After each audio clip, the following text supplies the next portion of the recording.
Implementing the peace deal with the FARC has turned out to be much more difficult for the Colombian government than negotiating the accords in the first place. A series of obstacles have come in the way, and now the FARC's chief negotiator, Iván Márquez, told us that the peace deal hangs in the balance.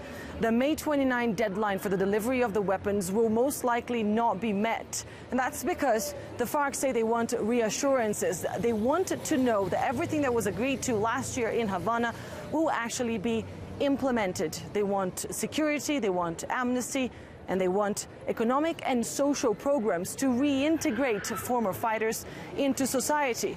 Plus, and for them, one of the most important issues, they want to continue to exist as a sanctioned political movement. For the first time in 52 years, weapons have been silenced in the Colombian rainforest. An historic peace deal between the government and the FARC has brought the Western Hemisphere's longest conflict to an end, and former rebels on a final march out of the jungle. These used to be Colombia's #1 enemies, who for the past 5 months have gathered in so-called transitional zones, preparing their next move. We made the decision to lay down weapons so that we could enter politics. Iván Márquez was the FARC's chief negotiator for the peace deal with the government. He says the group was initially created as a political movement, and its #1 objective now is to continue to exist. When we signed the deal in Havana, I said that that was our most beautiful victory. But now we start the hardest battle yet. In this political fight, we are thinking beyond elections. We want to create in Colombia a big convergence of forces for change. Fuerzas del cambio. Leaders seem to have a clear vision for their future as a legitimate movement. They want to bridge the political divide between the countryside and urban centers. And they're hoping for a chance to test that rhetoric fairly soon. Next year, Colombian voters will go to the polls to choose a new president and a new Congress.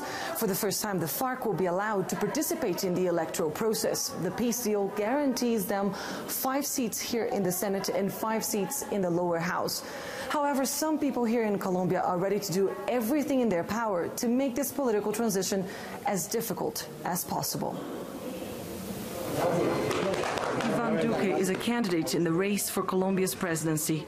His movement, the Democratic Center Party, says if elected, they will rip the peace agreement with the FARC to shreds. I believe in peace. I want peace for my country, but I believe we need to have a lasting peace. And in order to build a lasting peace, we need justice. But people that want to run for office, they ought to be people that are not responsible for crimes against humanity. And those people that have those crimes behind them should go before justice and pay their dues. And after they pay their dues, maybe we can have tolerance and allow them to participate in politics. Those who were accused of ruining Colombia are now trying to be involved in building a new country.